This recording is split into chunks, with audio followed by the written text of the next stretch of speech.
வணக்கம். கந்த சஷ்டி கவசம் விளக்கம். அன்புடன் இறைச்சி அன்னமும் சொன்னமும் மெத்த மெத்தாக வேலாயுதனார் சித்தி பெற்றடியேன் சிறப்புடன் வாழ்க. வாழ்க வாழ்க மயிலோன் வாழ்க. வாழ்க வாழ்க வடிவேல் வாழ்க.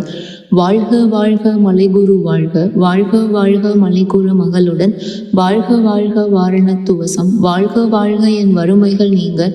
எத்தனை குறைகள் எத்தனை பிழைகள் எத்தனை அடியேன் எத்தனை செய்யினும் பெற்றவள் நீ குரு பொறுப்பது உன் கடன். பெற்றவள் குருமகள் பெற்றவள் ஆமே. பிள்ளை என்றன்வாய் பிரியம் அளித்து மைந்தனின் நீதுன் மனமகிழ்ந்தருளி தஞ்சமென்றடியார் தலைத்திட அருள் செய்.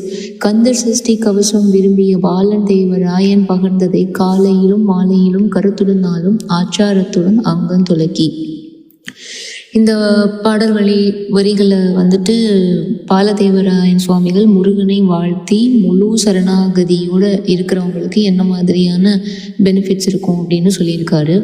வேலாயுதனே, உன் அருளால் நான் சித்தி பெற்று நல்ல வாழ்வு வாழ வேண்டும். நீயும் உன் வேலும் உன் மயிலும் என்றும் வாழ்க அப்படின்னு பக்தர்கள் சொல்கிறாங்களாமா. என்னிடம் பல குறைகளும் பிழைகளும் இருந்தாலும் நான் உன் பிள்ளை, அதனால் என்னை காப்பது உன் கடமை அப்படின்னு ரொம்ப உரிமையாக பக்தர்கள் முருகன் கிட்ட கேட்கலாம். முருகன் தன் பக்தர்களை பிள்ளை போல நேசித்து அவர்களின் வறுமை மற்றும் துன்பங்களை நீக்கி காப்பார் என்றது ரொம்ப நம்பிக்கையாக இந்த பாடலில் சொல்லப்பட்டிருக்கு. இறுதியாக இந்த கந்த சஷ்டி கவசத்தை காலை மாலை பக்தியுடன் சுத்தமான மனசோட படித்தா முருகன் அருள் கிடைக்கும்ங்கிறதுல எந்தவித துளியும் சந்தேகமும் இல்லை அப்படின்னு சுவாமி சொல்லியிருக்காரு.